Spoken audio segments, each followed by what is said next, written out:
Hello students, आज अपन पढ़ेंगे संधारित्र कैपेसिटर के बारे में। ठीक है, जो कि अपना दूसरा यूनिट है, उसको स्टार्ट करेंगे। 201 जो subject electronic component and measure instrumentation, उसमें अपना अपना जो सेकंड जो टॉपिक है वो है कैपेसिटर, संधारित्र। ठीक है, आज अपन इसको स्टार्ट करेंगे। तो संधारित्र बेसिकली क्या होता है, संधारित्र के बारे में बताता हूँ। ठीक है, संधारित्र संधारित्र मतलब जो धारिता को धारण करता है उसको संधारित्र कह सकते हैं। ठीक है ना। ये भी रजिस्टर की तरह का पैसिव एलिमेंट है, मतलब कि खुद से कोई ये सक्रिय होता नहीं है। ठीक है ना तो वोल्टेज सप्लाई करेगा या फिर ना ही वोल्टेज को ग्रहण करेगा। ठीक है ना एब्जॉर्ब करेगा पावर को, ना ही ये आ, उसको ये ना तो एब्जॉर्ब करेगा और ना ही उसको देगा, पावर सप्लाई करेगा। ठीक है, आई बात समझ में। अब क्या है संधारित्र। संधारित्र एक तरह का पैसिव एलिमेंट है। ये क्या करता है कि आवेश को संचित करता है। ठीक है ना, आवेश को संचित करता है। तो ये तरह की इसमें दो प्लेटें होती हैं। इस प्रकार से दो प्लेटें होती हैं। अगर इनको परिपथ में जोड़ा जाता है तो क्या होता है कि अगर जहाँ से पॉजिटिव सप्लाई जुड़ी होगी वहाँ पर पॉजिटिव आवेश आ जाएगा, इसकी प्लेटों पर पॉजिटिव आवेश आ जाएगा, और जो नेगेटिव से जुड़ी रहती है टर्मिनल, वहाँ पर नेगेटिव आवेश आ जाता है। ठीक है, यहाँ पर जैसे कि नेगेटिव आवेश आ गया। इस प्रकार से दो प्लेटें होती है। इनके मध्य या तो डाइलेक्ट्रिक एलिमेंट होता है, यहाँ पर डाइलेक्ट्रिक एलिमेंट फिल होता है, या फिर एयर होती है। ठीक है, तो इस प्रकार से दो, और जब इनमें ये आवेश आ जाता है तो क्या होता है कि एक विद्युत क्षेत्र उत्पन्न हो जाता है। क्या हो जाता है? विद्युत क्षेत्र। ठीक है ना, विद्युत क्षेत्र उत्पन्न हो जाता है। तो ये क्या करता है कि ये आवेश को संचित करता है, आवेश को धारण करके रखता है। ठीक है ना, और जितना यह आवेश को धारण कर सकता है कैपेसिटर, उसको उसकी धारिता बोलते हैं। ठीक है ना, आवेश धारण करने की जो क्षमता होती है वो इस कैपेसिटर की क्या है? धारिता। आई बात समझ में। संधारित्र क्या है? संधारित्र एक तरह का पैसिव एलिमेंट है जो क्या करता है कि आवेश को स्टोर करके रखता है। आवेश को स्टोर करता है, इसका मतलब कि क्या? आवेश क्यों है? अगर क्यों आवेश को स्टोर करता है, इसका मतलब क्या है? इस आवेश तरह की ये एनर्जी को स्टोर कर रहा है, इसका मतलब ये है एनर्जी को स्टोर करके रखता है। एनर्जी स्टोर करने के लिए जो एक एलिमेंट बनाया गया जो है कैपेसिटर। है बस समझ में। तो इस प्रकार से अपन ने इसका जो बेसिक चीज़ है वो अपन ने समझी। इसके बारे में अपन इस डिटेल में यहाँ से पढ़ते हैं, जैसे जो ये कहना चाहता है। ठीक है, संधारित्र परिभाषा क्या है? संधारित्र एक अक्रिय, ठीक है, मैंने जो बोला पैसिव एलिमेंट है। ठीक है, ये खुद से ना तो सप्लाई करेगा पावर को, ना ही वो एब्जॉर्ब करेगा। ठीक है, लेकिन जब परिपथ में जोड़ते हैं तभी इसका वर्क आता है, और उस समय ये क्या करता है? ये करता कुछ नहीं है, ये आवेश को और एनर्जी को स्टोर करके रखता है। और लेकिन ये एक और बात, ये केवल एक एसी करंट को ही, उसके करंट या उसके आवेश को ही सप्लाई करने के लिए प्रयुक्त होता है। ठीक है ना, डीसी के लिए ये काम नहीं करता है। डीसी को स्टॉप कर देता है। एक गुण ये भी है इसका कि ये डीसी को स्टॉप कर देता है और एसी को सप्लाई होने देता है, और आवेश को स्टोर करता है, एनर्जी को स्टोर करता है। ठीक है ना।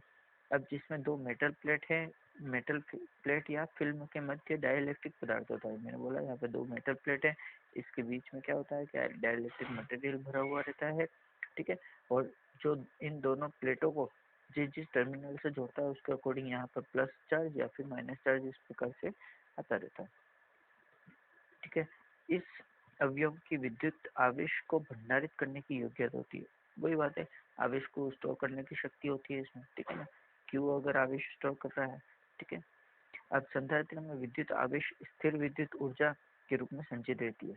अगर ये आवेश स्टोर है यहाँ पर, तो ये एक तरह की स्टैटिक एनर्जी, मतलब कि जो संधारित्र है उसकी स्टैटिक एनर्जी, स्थिर विद्युत एनर्जी के रूप में यहाँ पर ये स्टोर रहता है। क्या रहता है? स्टोर रहता है। ठीक है ना, आई बात समझ में। अब इसके बाद में आगे अपन पढ़ते हैं कि धारिता। धारिता क्या होती है? धारिता क्या होती है? धारिता के लिए क्या लिखा है? संधारित्र में विद्युत आवेश संचित करने की क्षमता को धारिता बोलते हैं। ठीक है ना, कितना आवेश ये यहाँ पर संचित करके रख सकता है, ठीक है ना। ये इसकी धारिता कहती है, उसकी क्षमता कितनी है, ठीक है ना। इसका मात्रक फेरेड होता है, धारिता का जो मात्रक होता है वो फेरेड होता है। अपन यही सुनते हैं कैपेसिटर कितने फेरेड का है, कितने माइक्रो फेरेड का है, कितने नैनो फेरेड का है। तो ये यहाँ पर इसका आवेश संचित रहता है। सामान्य तो संधारित्र की धारिता माइक्रोफेरेड, नैनोफेरेड या पिकोफेरेड में होती है, ठीक है। बहुत कम जैसे कि माइक्रोफेरेड है, माइक्रोफेरेड को होता है 10⁻⁻⁶, बहुत कम होता है। नैनोफेरेड होता है 10⁻⁹, ये भी बहुत कम होता है। पिकोफेरेड होता है 10⁻15, नहीं 10⁻12, तो ये भी बहुत कम होता है। इस प्रकार से ये तीनों जो बहुत कम इसकी धारिता क्षमता होती है, लेकिन ये भी अगर इस टर्म में देखेंगे तो बहुत अधिक भी है, ठीक है। बस हम इसके आगे अपन चलते हैं। अब क्या करना चाहता है यहाँ पर, जैसे ये, ठीक है। 1 माइक्रोफेरेड का मतलब हो गया, क्या हो गया, 10⁻⁶ फेरेड, ठीक है। नैनोफेरेड का मतलब क्या हो गया, नैनोफेरेड का मतलब 10⁻⁹। पिकोफेरेड का होता है 10⁻12 फेरेड, ठीक है। अब धारिता, आवेश और विभव में जो संबंध होता है ये यहाँ पर बताया गया, ठीक है।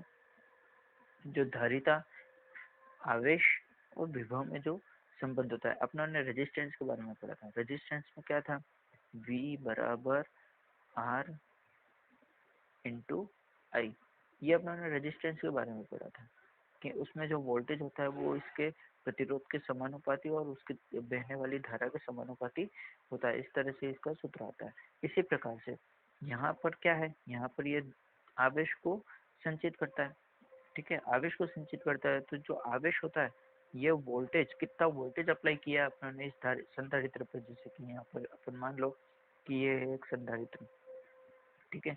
अब यहाँ पर मैंने ये संधारित्र है, ठीक है ना, ये यहाँ पर संधारित्र है, लेकिन यहाँ पर मैंने यहाँ पर क्या दिया, वोल्टेज दिया, ठीक है ना। यहाँ पे ये बैटरी लगा रखी है, ठीक है। तो कितना वोल्टेज मैंने यहाँ पर अप्लाई किया उसके प्रोपोर्शनल होगा, उसके प्रोपोर्शनल यहाँ पर ये इसका आवेश स्टोर होगा। आई बात समझ में। तो इसमें जो आवेश स्टोर होता है वो अप्लाई किए गए वोल्टेज के ऊपर डिपेंड करता है।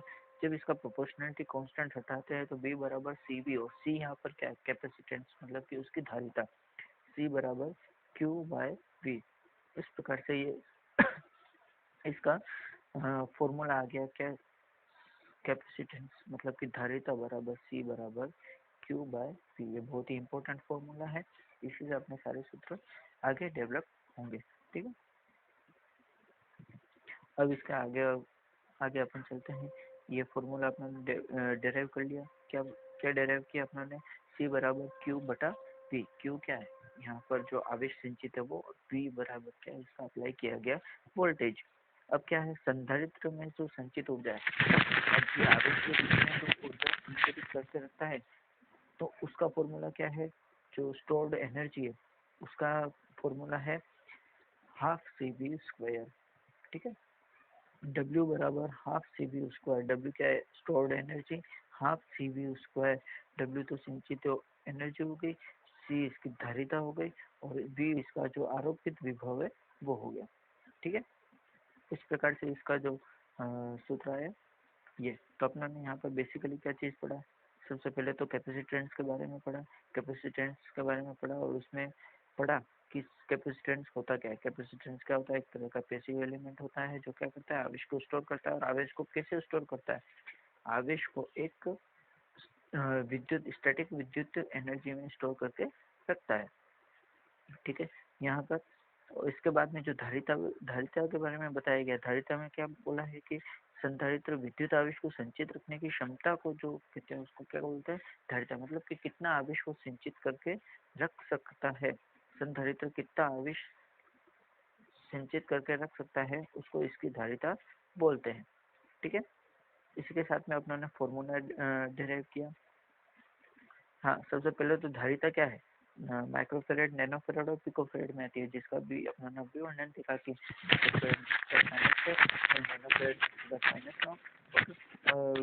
पिकोफेरेड -12।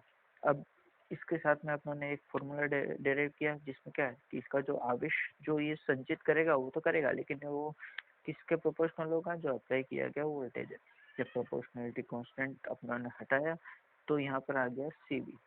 C एक कांस्टेंट है जो इसकी धारिता अपना ने जो इस कैपेसिटेंस की धारिता उसको निर्देशित कर रहा है, ठीक है ना। तो Q बराबर CV ये इम्पोर्टेंट फॉर्मूला है, आवेश बराबर धारिता इंटू वोल्टेज विभव, ठीक है। इसके बाद अपनों ने जो एक चीज अपनों ने और देखी, वो क्या देखी, इसमें स्टोर आवेश के रूप में तो स्टोर हो रहा है, लेकिन क्या हो रहा है, वो एक एनर्जी के रूप में स्टोर हो रहा है। तो W बराबर एक फॉर्मूला और देखा था, वो था हाफ CV स्क्वायर, ठीक है ना। यहाँ पर जो C है वो इसकी धारिता है, V अप्लाई वोल्टेज है। तो इस तरह से ये एनर्जी स्टोर होती है इसके अंदर, इस संधारित्र के अंदर।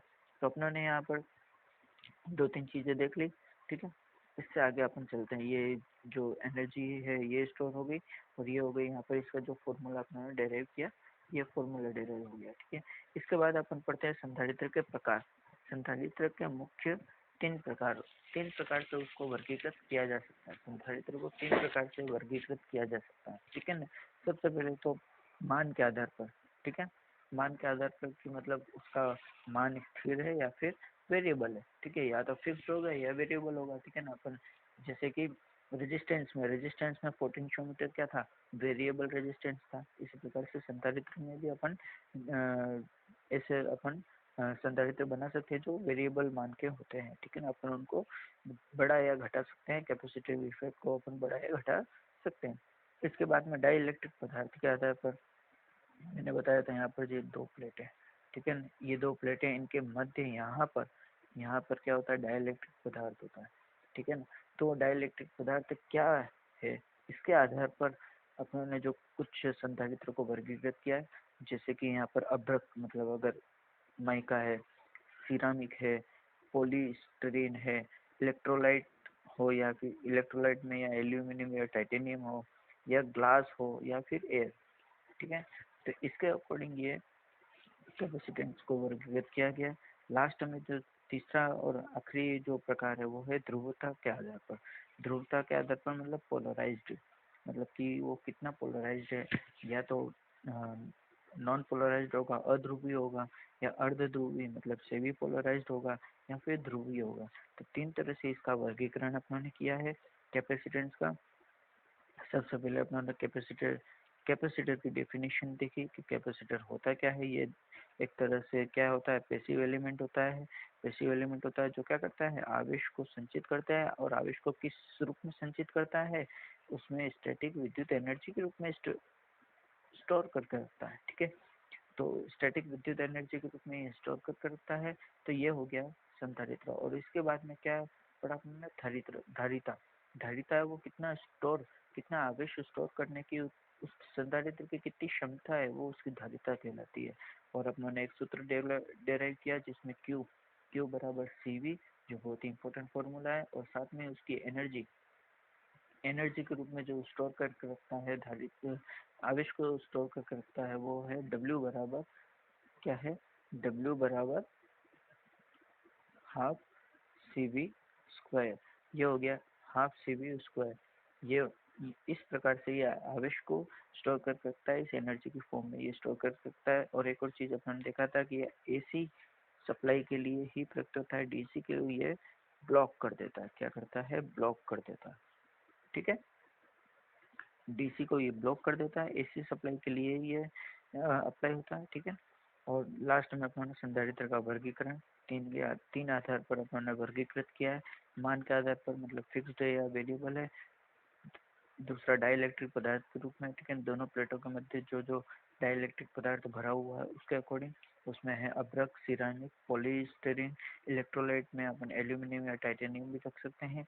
ग्लास और वायु मतलब कि एयर। इसके बाद में है ध्रुवता के आधार पर, जो अध्रुवी, अर्ध ध्रुवी और ध्रुवी, 3 तरह से ये ध्रुवता के आधार पर कैपेसिटेंस को अपने वर्गीकृत किया हुआ। तो आज के लिए अपन इतना ही, आगे अपन इसको फर्दर लेक्चर में कंटिन्यू करेंगे, ठीक है। Thank you.